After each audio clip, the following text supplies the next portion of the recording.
another Inside the Mind of Zykoma episode. In this episode, we're going to be talking about how to make proactive plays and why making proactive plays is definitely the way to play in scrims and pop-up cups and in Fortnite in general. Because if you're the one making the proactive plays, then you're the one dictating how the game runs and how the game ends, right? You have the most control when you're doing that. That's why people on high ground have the most potential to win the game, because they're making the proactive play to take the high ground in the first place, right? So we're just going to talk about it throughout this entire game. There are multiple examples, and we're just going to showcase and highlight why it's actually important to be proactive. First off, my landing spot, just to preface it, you know, for people that don't know, is I land Dusty, right? I land Dusty Divot. There's multiple reasons why I land Dusty Divot. It just has a bunch of resources, right? A bunch of resources, not only in terms of materials, but shrooms as well. Good loot in terms of like the capacity of loot you can have, because this top side right here is really good as well, right? This diner right here, really good as well. One thing I like to do in Dusty is land on top of this tree. It just lets you get down on the ground faster, right, without taking fall damage. There's certain spots to Dusty that this is possible with. This is not the only tree too. Is duos, is that next, or is it solos next? So that's good. I just want to focus on really how I play the early game as well, right? Because there's certain ways you play the early game that can really give you a really good advantage, right? Now, the reason I'm being so careless here and running out is because I didn't see anyone land with me. You saw me several times just looking backwards, but I didn't see anyone landing with me, so that's why I'm not so worried about running out in the open, to be honest, because I have that info, right? So that's good. We actually noticed a guy here. I think this guy came from the what do you call, the diner area, right? Now we know he's coming because we hear his footsteps right here. After we take in the second mini, we hear his footsteps, which is why I go out the right. Now, I want to talk about this just slowly, really quickly. See how I take my time to line up the shot? There's no point in taking your shot if it's a flick, right? If you're not confident if it's going to hit, right? I take the time to line up a shot as I'm midair. The thing is, I took too long, right? This is just a thing that comes with time. Your aim just gets better, and you can lock onto the target faster as you practice. But in this case, I didn't lock onto him fast enough, and I didn't get the shot off before he built. If I did, this fight could have been way easier. Now, the fight did end really quickly, but if I just locked onto him and just shot him right away, definitely could have got like at least 80 damage on this first shot. That changes the fight significantly. Really, what I did was take too long, and it's a balance, really, right? You got to take your time to hit your shots, but you can't just flick across the screen. But at the same time, you can't take too long, because you can build in this game, and if you build a wall before you take a shot, your shot does nothing, zero. You just wasted time. That's exactly what happens here, and it was actually very close. So I get 100 damage off there, and a pretty lucky headshot with the scar. But important things to take away from that fight is the fact that I noticed him, right? Because I have audio, I'm listening for footsteps, so I pick up that kill pretty easily.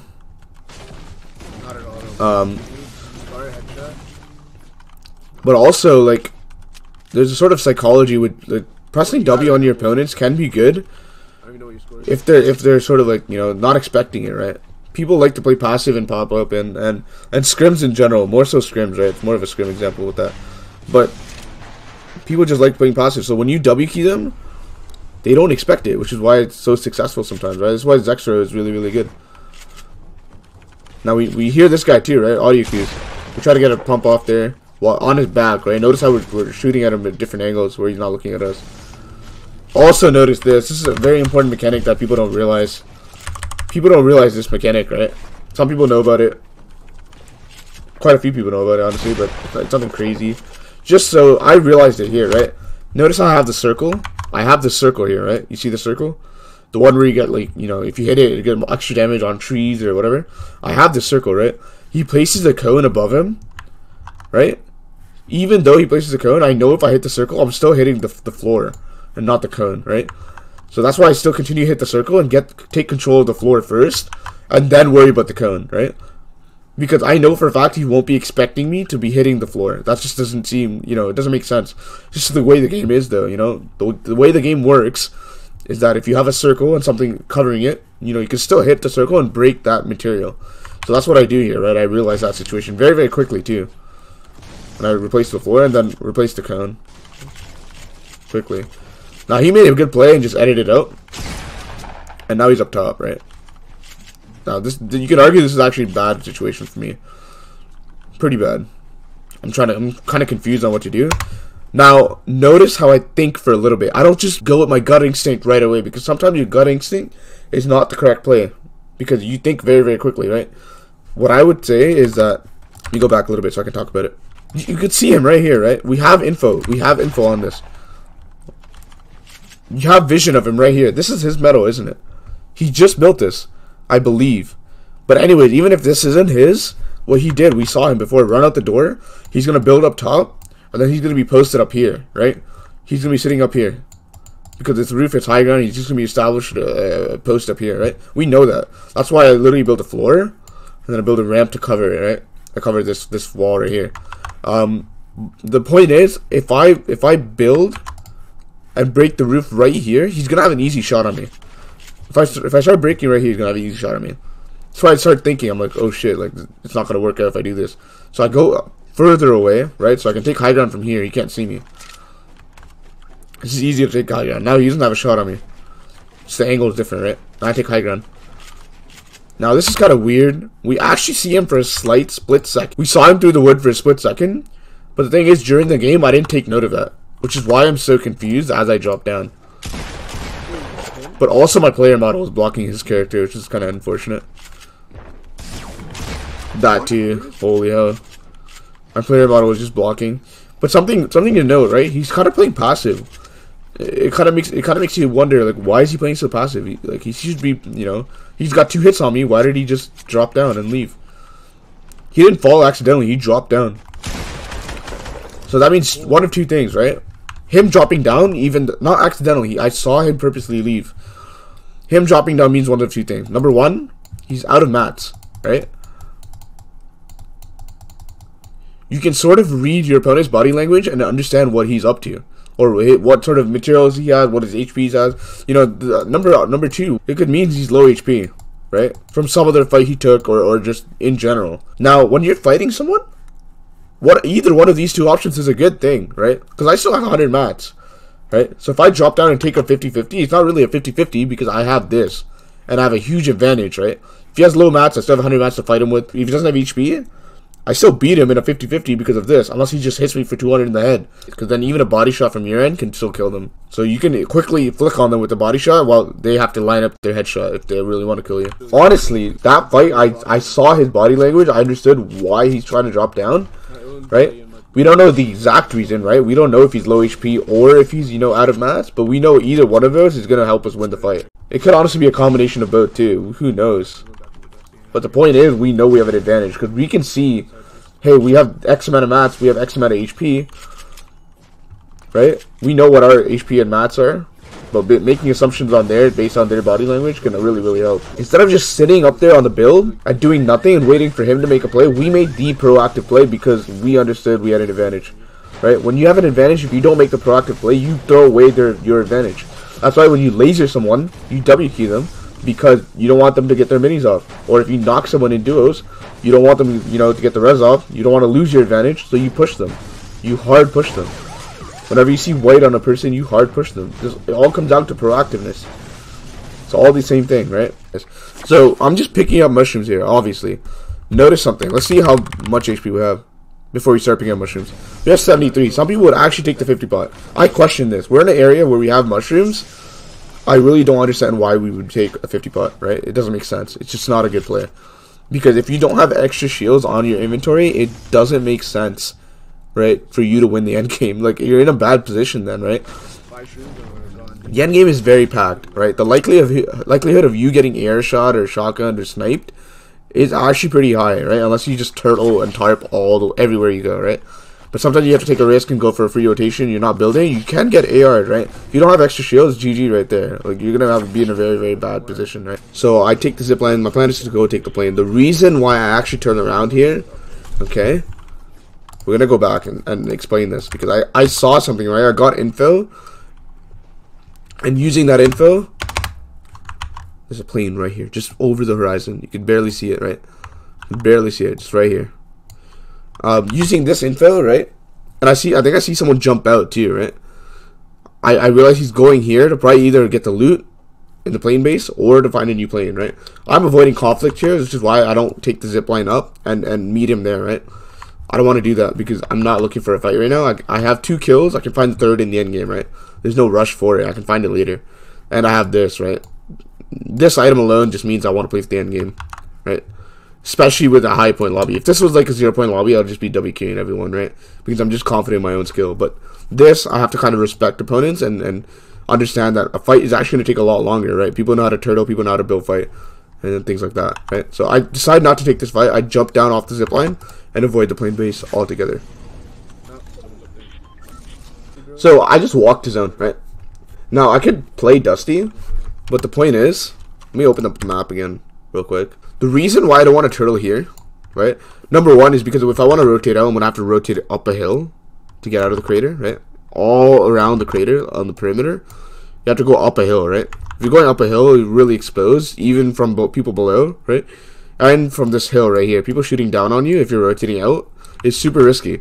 Now I know there's only one person up here, and you're most likely at the plane base or taking a new plane, right? We just saw that, we got that info. So I'm making the rotation, this risky rotate out right now, right? I don't want to be in this area when the zone closes in. When the storm is fully closed in, this area is going to be packed from people from retail, from scrapyard, from temple, maybe even Lazy Links, who just makes this rotation right here.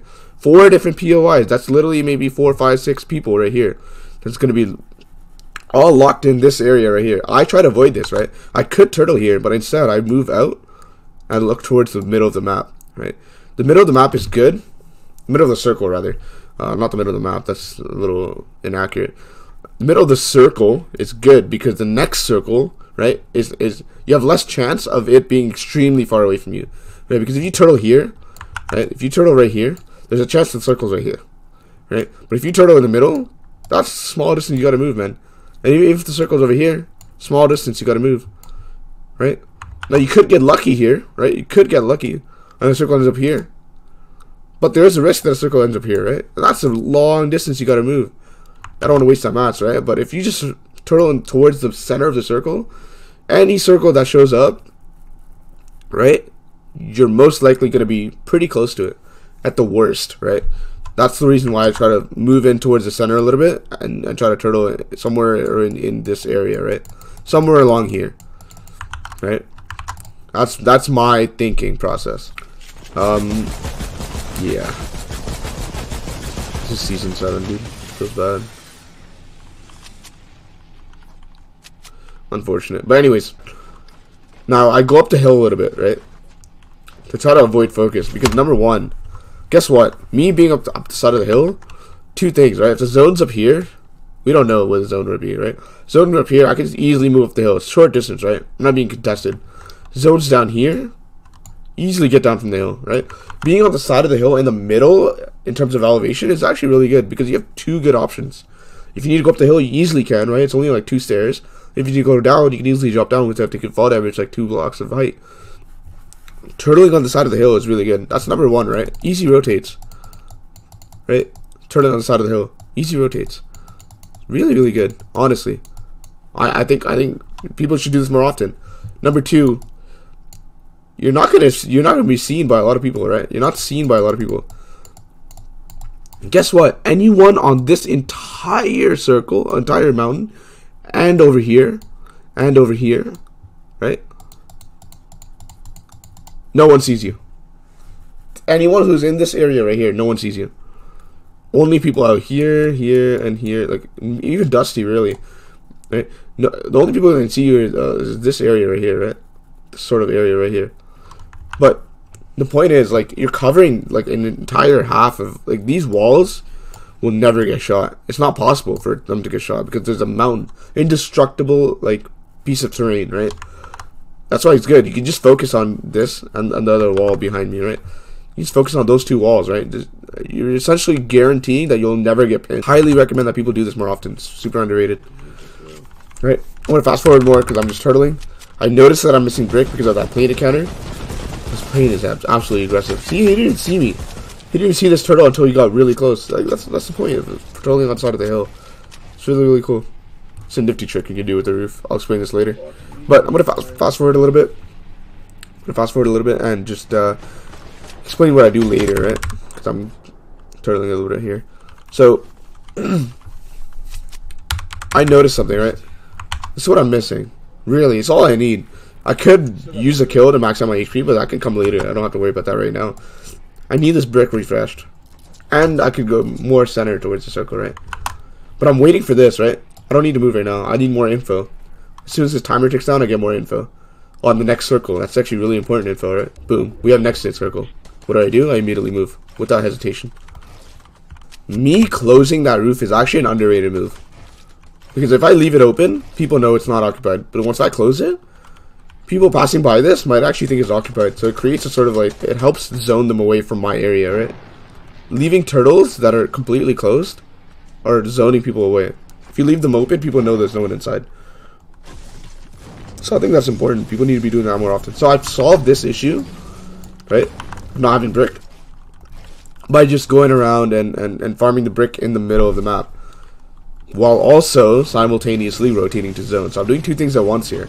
I'm also leaving turtles all the way across here, so people are being zoned as well. The same concept that I talked about. As I'm rotating, I'm looking up at the hills that could potentially shoot at me, just to be sure that I want to realize that they're about to shoot me before they shoot me, right? You know, the indication can't be that someone hit you. You already lost HP at that point. You gotta, you know, react to it before they start shooting. That's why you have to have your camera on them before they open the window and start shooting. Then you can react. So it's important that I'm looking up and just taking note of all the turtles up on the hill that can potentially shoot at me, right? So now we're in zone, right? Simple. I just stay here for the next, like, minute. So I'm just tilting the roof. It's a nifty trick you can do. One advantage of sitting up in the roof is the fact that, you know, if someone breaks a wall, you know, you don't have to replace it. And when you don't replace it, they might think that your turtle is completely empty. Right, you're fooling them, so then you can divert their attention to somewhere else because they think your turtle is empty and that there's no one there. In reality, you're just sitting in the roof, right? You're safer because people can't dig you, right? And if you're using brick, make sure when you put a roof, you're using brick or metal, right? Because it's completely opaque. Wood you can actually see through, and people can see that you're sitting in there. But fully built brick and metal, they won't see you in there, so you're actually safer. But number two, right?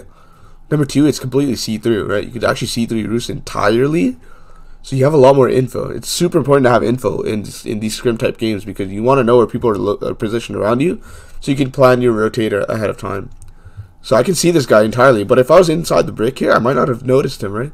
That's why it's good. So it's info. You can have a lot more info if you're doing this with little to no punishment at all. To be honest, do this instead of just sitting inside your turtle, right? Try to take a shot at him, try to, you know, hit him a little bit. Unfortunately, it doesn't work.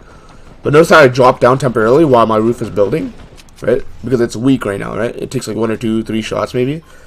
But after it builds a little bit, then I go back up. Now it's really hard to break. I can react to someone breaking. Only way I die here is if I get double heavy snipe, but it's a solo game. It's impossible. Now, you know how people, like, when they sit in turtles, right? People make, you know, let's draw it out here. This is the wall, right? Okay? It's fully built brick or metal. You can't see through it, right? People will make a door, right? And then just re-edit it entirely. Then they can see through it, right? But the disadvantage is your wall is entirely one shot. Someone ARing can hit you 2 or 3 times before you can even react. Because that's how the fire rate works, right? You can someone with an AR or SMG or minigun can just destroy your wall and hit you second after that. Because your wall is that weak. That's the thing, right? When you're sitting in a turtle, if you want info, you're gonna have to do this edit and re-edit. Just so your wall is building, you can see through it. You're under threat now. People can AR you and really just remove your shields. You don't want to do that, especially if you don't have extra shields like I do. Waiting on the timer, right? We know where zone is. It's on us, thank God. But you just got to move a little bit into zone, right? But guess what? Because we save mats by having the zone next to us, we can use those mats to just take high ground. Right? So now I have height. The thing about height is that you can go for kills, right? And you're a lot safer if you build it correctly, right? Keep an eye around me. Keep all my surroundings in check, right? Now, this guy heavy snipes me. Right? He breaks this wall here. I go back and reinforce a little bit. So I'm trying to take shots at people rotating because I can, right? I can do it pretty safely. That guy just dies, right? Now it's 16, top 16. That's a better chance for me to, you know, win the game entirely. You should be looking to clear the map of people because it improves your chances of winning the entire game, right? If you can do it, you know, safely. If it's a risk to do it, then I would avoid doing so, unless you absolutely need to kill. Anyone rifting or diving out of the plane can just go after your high ground, so they're always a threat. So I have 100 ammo, I'm trying to take them out of the sky, really. One jumped, so I see him, I'm trying to laser him. at least try to pressure him to go down and below my high ground, so I don't have to worry about him anymore, right? Try to make a proactive play on him, so I don't have to worry about him anymore. Same with the other guy. This guy gets white lasered. Now he's turtle. I can't do anything. I just hurt the guys who are up top, right? Threaten them, make them come down. This guy too. I take him out. Just trying to get my kill points up right now, right? I just got 3 kills. I got a point. This is only possible with the result of making proactive plays, right? If I didn't go for this high ground, I wouldn't have got that kill, or this laser, or any other laser that happens, right? It's important that I go and make proactive plays. Now, I want to talk about this, right, real quick. This important thing that I missed, right? This is a mistake. I turn around here, but I don't notice this. Why don't I notice this? This is so crucial. This stair that's building right here is a huge threat to my high ground, right? The huge advantage that I have. It's a huge threat, right? I don't notice it. I genuinely don't. I turn around and start and continue shooting people. It's important to realize that someone's building up there. I saw it, right? I had the info. I just didn't, you know, take it in that someone was building up, right? Now, my high ground is lost. Someone's above me, so I just take the rift, right? I take the rift for 2 reasons, right? Number 1, the next zone is on a hill, right? So if I can get the hill, it's actually not that bad at all. I can actually have high ground again, right? So this is a pretty good circle to take the rift in, especially because my high ground's taken over. I lost HP, and it's just a really good situation to use the rift in, right? It's like get out of jail free card, right? I was under threat, so I just used it so I can reset, and also because the zone, you know, the mountain's on the zone. So I glide until the mountain becomes available. There's no point in going down right now because then I would miss the mountain. I glide. I buy time. I'm waiting until the zone or the mountain's available, right? It's not available now. I still can't land on it. I can land here, but I'm really looking for this area up here, right? Really looking up there. As soon as it's available, I get down there as fast as I can and turtle. Fortunately, the next zone starts moving again. I panic a little bit, shoot the wall, you know, pump it a little bit, you know, intimidate alpha. Now this, I get caught on the zipline, but I see mats below me, so I immediately get off. See the launch pad, it's an opportunity. Get on the launch pad immediately as well. Try to threaten this guy's high ground, but I realize he's going to take it, and I really don't want to waste this many mats, especially when we're this high up. Make a mistake, unfortunately, fall down, but honestly, I fell down, but I really think I should have done that, maybe in a more smooth way. But staying up there, I think I would have died, because that guy's going to challenge me until the end and make sure he has high ground.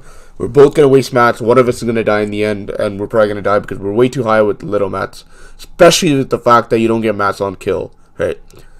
People's mats drop, and when we're on high ground and you kill someone, there's a chance that the mat either gets left behind in storm, or it all just falls down and you can't access it anymore. So you really just wasting mats for nothing. You just compromise your chances of winning the game, right? So that's why I just dropped down. Honestly, I did it by accident, but I think it was a good thing that I did drop down, even though I lost HP. Now this right here, this is super important. This is the type of proactive play that you need to be making, especially if you're missing HP, right? In pop-up settings, you need to be looking for kills when you're missing HP, because it's an instant 50 HP. You don't have to sit back, and you don't have time to take a 50 pot or minis right now, right? The storm's on your back. A kill is instant 50 HP. Let's talk about this. Let's talk about why this was so easy. This was a very simple play, right? But it just worked, right? So number 1, I see this guy right here, right? We saw him for a split second. Let's go back. We saw him for a split second. Wait, first of all, the reason I knew, right? The reason why I knew to wall to my left, right? This ramp right here, we saw it for a split second. This ramp built and we saw it. So there's someone coming up this way, right? Now this way, if someone's coming up this way, he's threatening me, right? He's really just, you know, posing a threat to me. So I immediately flick to my left and place a wall like this, just to block him off, right? And make sure I don't get pumped, because I don't know what gun he has in his hand or whatever. So I'm trying to block him off, right? Also, I can hear him, right? Because the audio cues. Super important to be listening during the end game. Right? I hop on this wall, so I save mats, hit him once, 76. And also, how did I know he's coming out there, right? How did I know he's going to be coming out that edit? I sort of, you can say I predicted that edit, right? There's 2 options you can have, right? You can edit out this wall right here. You can completely edit out this wall right here. But the thing is, the storm's coming in, right? The storm's going to be covering that side pretty quickly. He cannot go this way. And he cannot go this way because I walled that off. Or he walled it off, but like, it just doesn't make sense with the way the storm's going, right? most likely to get away from the storm that's pushing him in this way, he's gonna also follow along this way, right? He's just gonna have to. And people often panic when the storm's on their back, so they won't account for the fact that you're waiting on their side of the wall. They'll just edit, and you can just take the shot pretty easily. Storm's pushing him out this wall, so I shoot at this wall, and pretty easy kill. Also, small thing, so we get the kill. One thing I want to sort of highlight is the fact that I pick up this RPG, right? But it's also important the way I pick it up, right? I don't have a lot of medium ammo, right?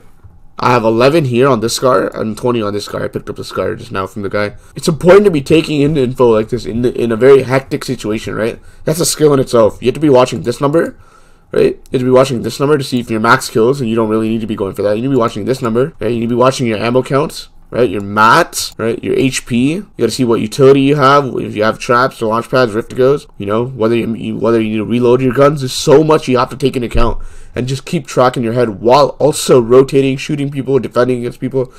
This is why endgame is skillful. Yes, sometimes you know RNG, you don't have a rift to go or whatever, but these aspects of endgame can really increase your chances of winning, and eventually you're gonna have such high chances that you're gonna win it consistently. So that's the whole point. You want to be taking in all these information all at once, very, very quickly, while you're doing a bunch of other things, right?